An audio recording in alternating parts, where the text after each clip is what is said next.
안녕하세요 여러분, 반갑습니다. 10월 첫 주일을 맞이했습니다. 이 복된 주일에 하나님의 말씀을 함께 나누게 되어서 기쁩니다. 우리의 모든 예배 속에 하나님의 은혜와 임재가 가득하시기를 간절히 소망합니다.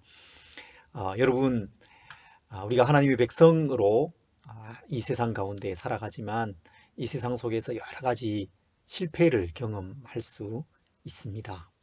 교회도 이 세상 속에서 실패하고 타락할 수 있습니다. 각 개인으로서도 그리스도인인 우리는 실패하면서 살아갈 수 있습니다. 그것이 이스라엘의 역사이기도 하고 교회의 역사이기도 하고 또 우리가 이 세상 속에서 경험하면서 살아가는 것이기도 하죠. 지난 주 중에도 강남의 어느 교회 안에 대형 사기 사건이 있었다는 그런 뉴스가 있었습니다. 그 피해액이 200억이나 되었다고 하죠. 교회 안에서 왜 이런 일이 일어나는가? 먼저는 그 사기를 친 사람이 문제죠. 잘못입니다. 그 사람이 나쁜 사람입니다. 하지만 피해를 입은 사람들도 거기에 투자해서 돈을 좀 쉽게 벌어보려는, 불려보려는 그 욕심이 있었던 것이잖아요. 물질에 대한 그 탐욕이 그 사람들에게 있었던 것입니다.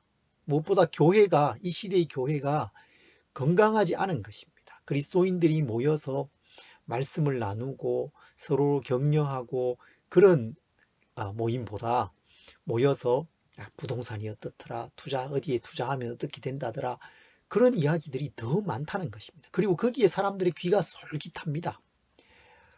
교회의 실패라고 말할 수 있습니다. 실패의 사례라고 할 수 있죠. 우리 시대의 교회와 그리스도인들의 이 실패, 우리의 이 실패를 우리가 참 뼈아프게 느껴야 되겠습니다. 중요한 것은 이런 실패를 어떻게 바라보고 그 원인이 어디에 있는지를 찾고 그리고 그렇기 때문에 이제 우리는 어떻게 살아가야 할 것인가, 그것을 발견하는 것입니다. 그게 중요한 것입니다. 사사기는 이스라엘의 실패의 역사를 보여줍니다. 영적 실패와 타락의 그 악순환, 계속해서 실패하는 그 악순환을 보여주고 있어요. 물론 사사들을 통한 구원이 있습니다. 때때로 하나님께서 사사를 세우셔서 구원하시고 그들을 통한 평화를 잠시간 주시지만 사사기의 그 큰 얼개, 큰 사이클은 실패의 역사라고 말할 수 있습니다. 그 실패의 원인이 무엇이겠습니까? 사사기의 이 본론으로 들어가기 전에 2장에서 그 실패가 어디에서 어떻게 시작되는지를 보여줍니다. 그래서 오늘 이 말씀이 사사기 전체를 바라보는 데 있어서 참 중요한 것입니다. 오늘 이 말씀을 통해서 이런 영적인 실패와 타락을 피하기 위해서 우리는 어떻게 해야 되는가를 배울 수 있는 것입니다. 오늘은 사사기 2장 1절부터 5절 말씀을 살펴보겠습니다. 먼저 말씀을 읽겠습니다. 여호와의 사자가 길갈에서부터 복임으로 올라와 말하되 내가 너희를 애굽에서 올라오게 하여 내가 너희의 조상들에게 맹세한 땅으로 들어가게 하였으며 또 내가 이르기를 내가 너희와 함께한 언약을 영원히 어기지 아니하리니 너희는 이 땅의 주민과 언약을 맺지 말며 그들의 제단들을 헐라하였거늘 너희가 내 목소리를 듣지 아니하였으니 어찌하여 그리하였느냐. 그러므로 내가 또 말하기를 내가 그들을 너희 앞에서 쫓아내지 아니하리니 그들이 너희 옆구리에 가시가 될 것이며 그들의 신들이 너희에게 올무가 되리라 하였노라. 여호와의 사자가 이스라엘 모든 자손에게 이 말씀을 이르매 백성이 소리를 높여 운지라. 그러므로 그곳을 이름하여 복임이라 하고 그들이 거기서 여호와께 제사를 드렸더라. 아멘. 하나님의 사람으로서 우리가 이 세상 속에 살아가면서 여러 가지 실패를 하게 됩니다. 교회가 실패를 하게 됩니다. 그러나 우리가 그 실패를 피해야 되지 않겠습니까? 그 여러 가지 실패를 피하기 위해서 우리는 어떻게 해야 될까요? 먼저 그 실패가 어디에서 출발하는지를 잘 살펴야 합니다. 오늘 말씀에 여호와의 사자가 길갈에서 복임으로 와서 온 이스라엘 백성들을 책망합니다. 그 책망의 말씀을 보면 그 실패가 어디에서 출발하는지를 알 수 있어요. 1절부터 3절 말씀입니다. 다시 한번 읽어볼까요? 여호와의 사자가 길갈에서부터 복임으로 올라와 말하되 내가 너희를 애굽에서 올라오게 하여 내가 너희의 조상들에게 맹세한 땅으로 들어가게 하였으며 또 내가 이르기를 내가 너희와 함께한 언약을 영원히 어기지 아니하리니 너희는 이 땅의 주민과 언약을 맺지 말며 그들의 제단들을 헐라하였거늘 너희가 내 목소리를 듣지 아니하였으니 어찌하여 그리하였느냐. 길갈에서 온 하나님의 사자가 이스라엘 백성들을 책망하시죠. 그들이 하나님의 그 언약, 애굽에서 그들을 이끌어 내신 그 하나님과의 그 언약에 신실하지 않았다는 것을 책망하십니다. 그리고 이방 민족들과 언약을 맺었구나.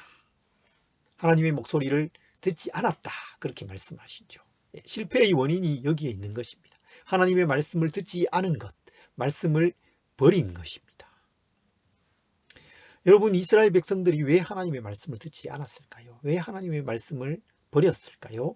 그것은 하나님의 말씀을 잘 경험하지 못했기 때문입니다. 여러분, 우리가 실패를 피하기 위해서는 하나님의 목소리를 잘 들어야 됩니다. 그리고 더 나아가서 하나님의 그 말씀을 경험해야 됩니다. 하나님의 말씀을 그저 지식으로 아는 것이 아니라 경험으로 아는 것이 필요한 것입니다. 말씀을 경험하지 못한 것, 그것이 사사시대 이스라엘의 문제였습니다. 여호수아가 죽은 후에 일어난 새로운 이스라엘의 그 세대들, 그들이 가졌던 그 문제였다는 것입니다.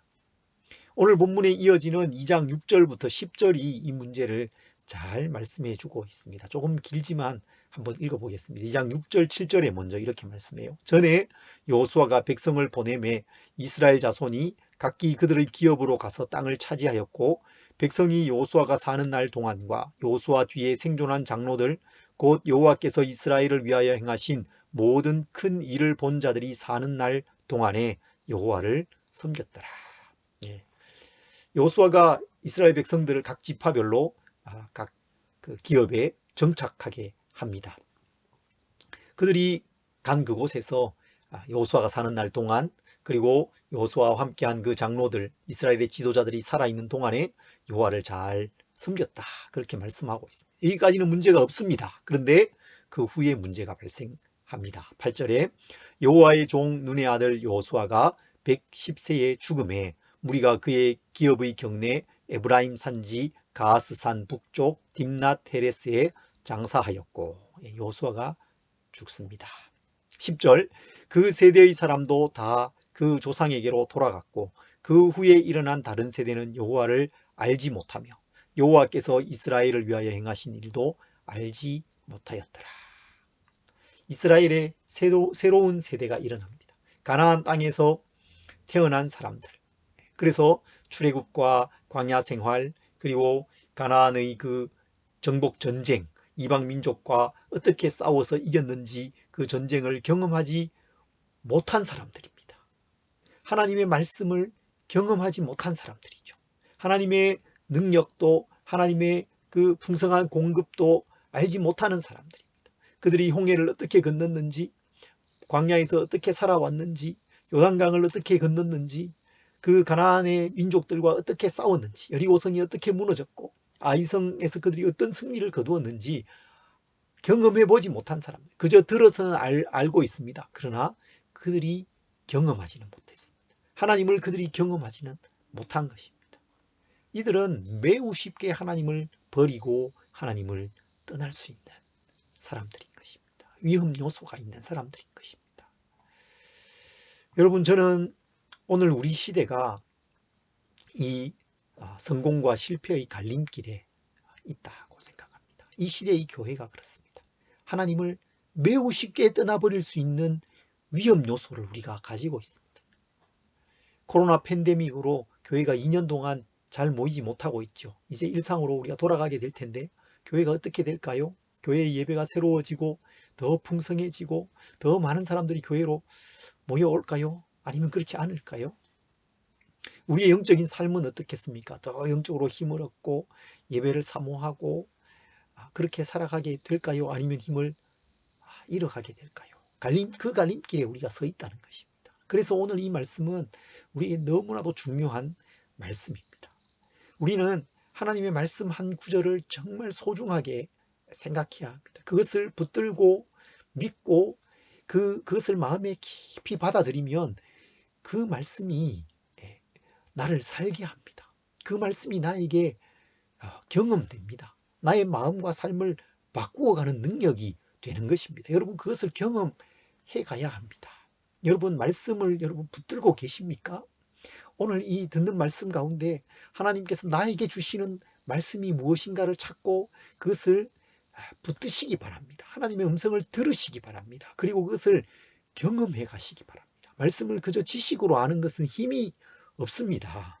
경험할 때에 그게 힘이 되는 것이죠. 하나님의 능력을 경험하는 거예요. 그러면 그 말씀으로 살게 됩니다.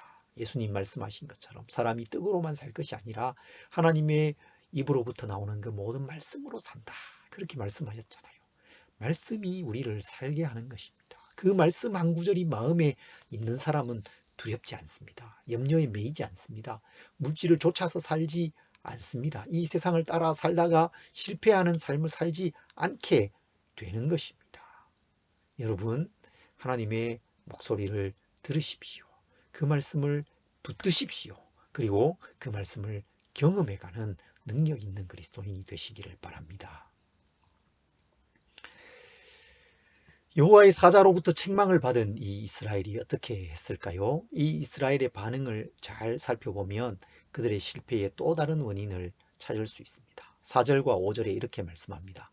여호와의 사자가 이스라엘 모든 자손에게 이 말씀을 이름해 백성이 소리를 높여 운지라.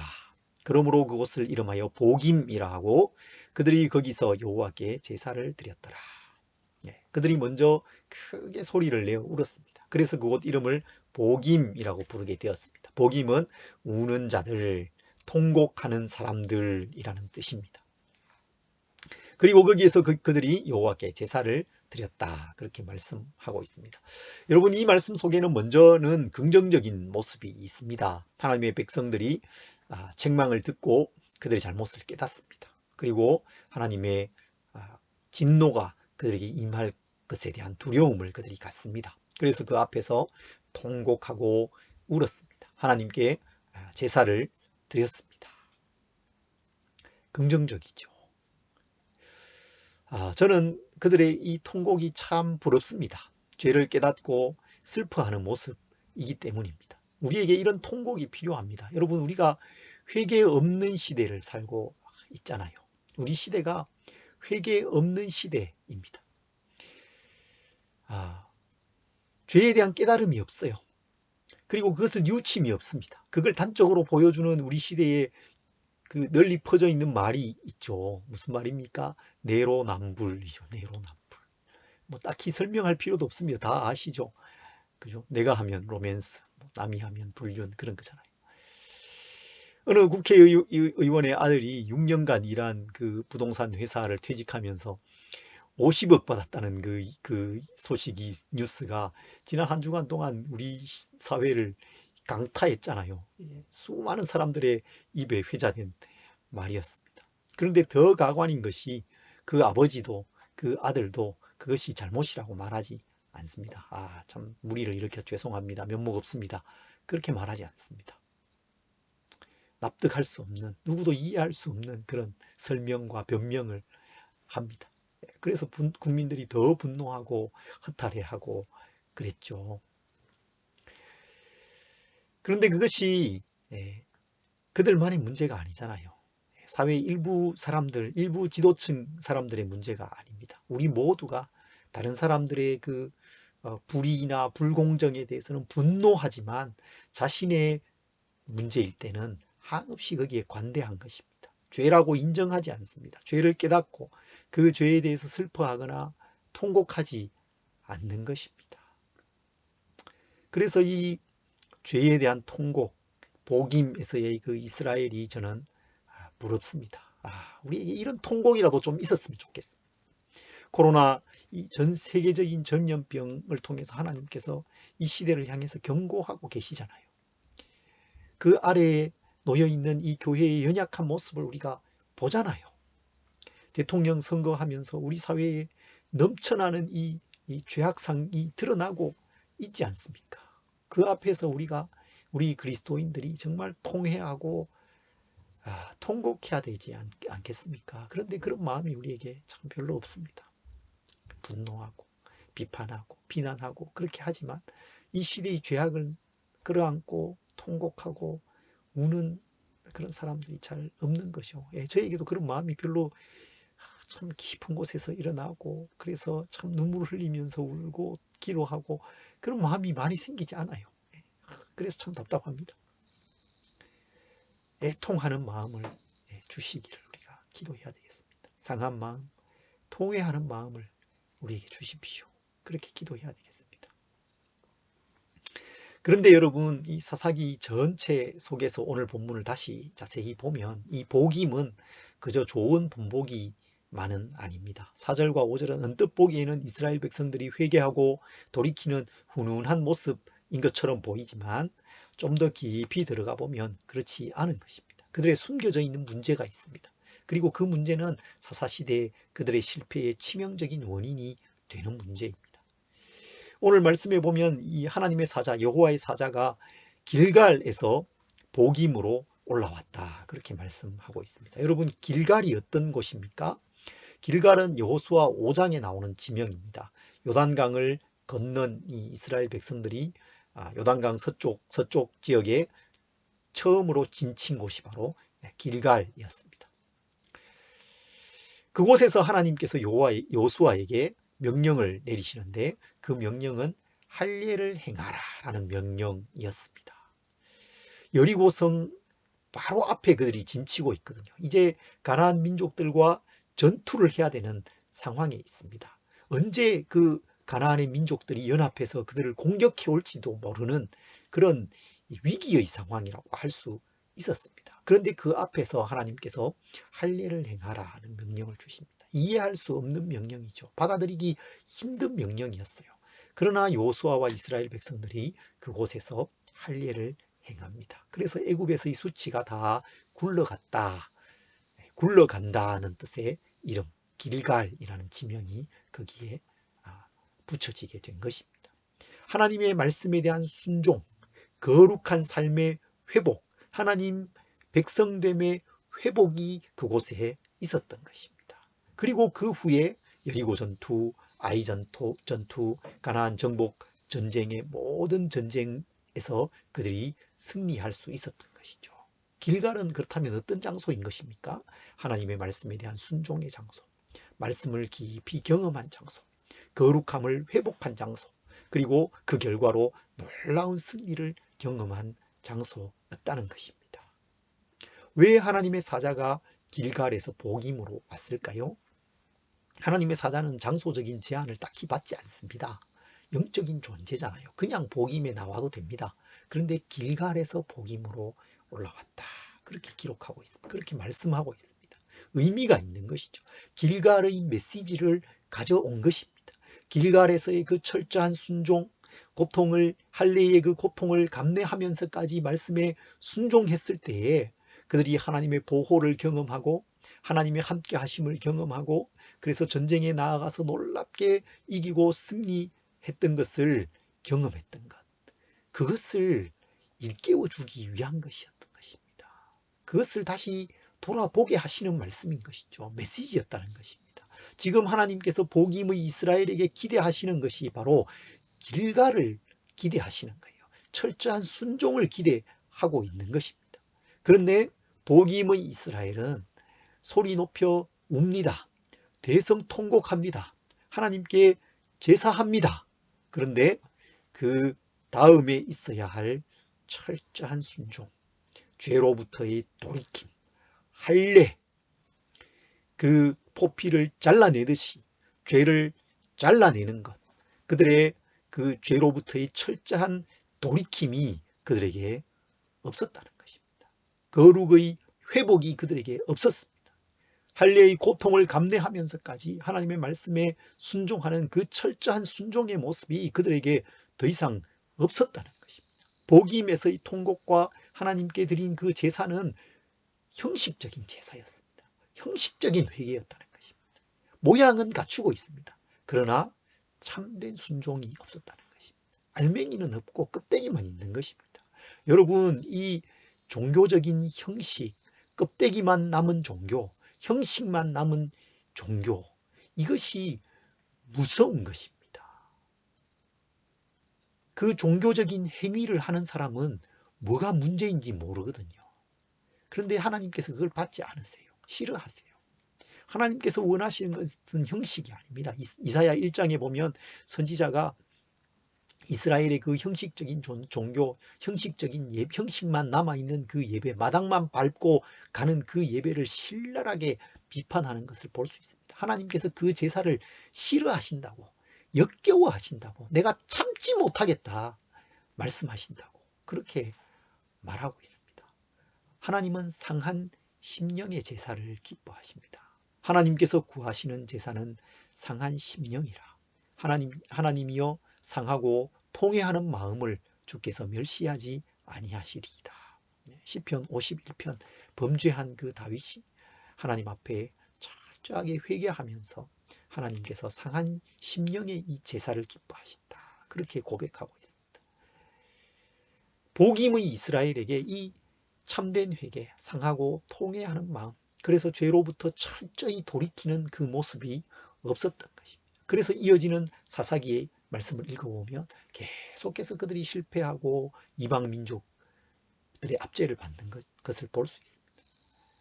이방 민족과 그 언약, 그들을 몰아내는 그 싸움, 그것을 계속해서 싸우지 않았던 것입니다.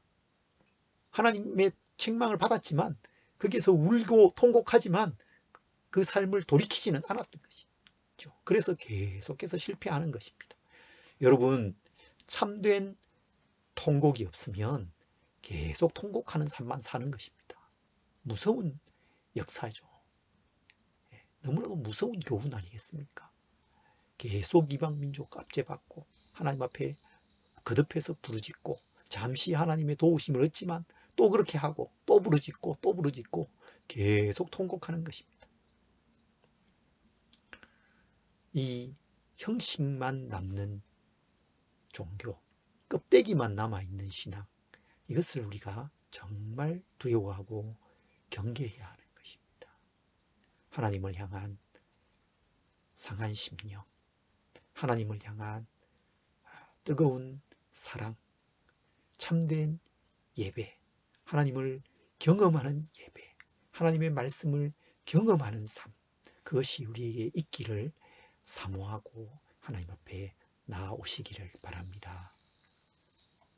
오늘 본문이 보여주는 이스라엘의 두 가지 문제가 있습니다. 하나님의 말씀을 듣지 않고 경험하지 못하는 것입니다. 그리고 참된 회개와 돌이킴 없이 형식만 남아있는 그 종교의 모습, 그것이 실패의 원인이었습니다. 여러분, 이것이 오늘 우리의 모습 아닙니까? 이 시대의 교회의 모습을 참 그대로 보여주는 거잖아요. 그래서 참 더 뼈아프게 느껴지고 안타깝게 느껴집니다. 그래도 여러분, 이들은 복임에서의 이스라엘은 하나님 앞에서 통곡이라도 했잖아요. 우리는 거기에도 이르지 못하고 있구나, 그런 생각이 듭니다. 복임에도 이르지 못하는 그런 모습이 우리의 모습 아니겠습니까? 하나님 앞에서의 그 통곡, 애통하는 마음, 그 마음을 우리에게 주시기를 소망합니다. 간절히 소망합니다. 그런 소망을 가지고 하나님 앞에 나아가야 되겠습니다. 더 나아가서 길갈까지 나아가야 됩니다. 참된 순종과 하나님의 그 능력을 경험하는 삶으로까지 나아가야 되겠습니다. 여러분, 내 삶에서 버려야 될 것, 고쳐야 할 것이 무엇일까 한번 생각해 보십시오. 그것이 힘든 것일 수 있습니다. 내가 그것을 통해서 내가 얻는 게 있을 수 있거든요. 즐거움을 얻을 수 있고 경제적인 이익을 얻을 수도 있습니다. 그런데요, 그걸 잘라내야 되는 것입니다. 할례를 받듯이 그 포피를 잘라내듯이 그게 고통스럽더라도 그것을 행해야 되는 것입니다. 그 한 가지가 무엇일까 떠올려 보십시오. 그리고 그것을 버리기로, 결단하시기 바랍니다. 잘라내시기 바랍니다. 그럴 때에 하나님께서 주시는 참된 평화가 우리에게 깃드는 것입니다. 여러분, 내가 붙들어야 되겠다고 생각하는 말씀이 있으십니까? 말씀을 붙드십시오. 오늘 말씀을 들으시고 하나님 나에게 통회하는 마음을 주십시오. 그 말씀을 붙드셨다면 그 말씀을 붙들고 기도하십시오. 오늘 말씀을 들으시고 하나님, 내가 하나님의 말씀을 경험하기를 원합니다. 그런 사모함이 있으시다면 그것을 가지고 기도하십시오. 여러분, 말씀을 붙드시기 바랍니다. 그 말씀을 경험하는 삶, 하나님을 경험하는 삶, 그래서 풍성한 삶을 살아가기를 여러분 소망하시기를 바랍니다. 복임의 이스라엘, 통곡하는 사람들, 길갈의 이스라엘, 철저한 순종의 사람들, 그리로 나아가는 우리 성도님들이 되시기 바랍니다. 참 이 시대가 실패의 시대입니다. 여러분, 그 속에서 실패의 원인이 무엇인가를 잘 살피고 실패의 삶이 아니라 성공의 삶, 영적인 그 풍성함의 삶을 살아가기를 소망하고 그렇게 살아내는 우리 성도님들이 다 되시기를 간절히 소망합니다.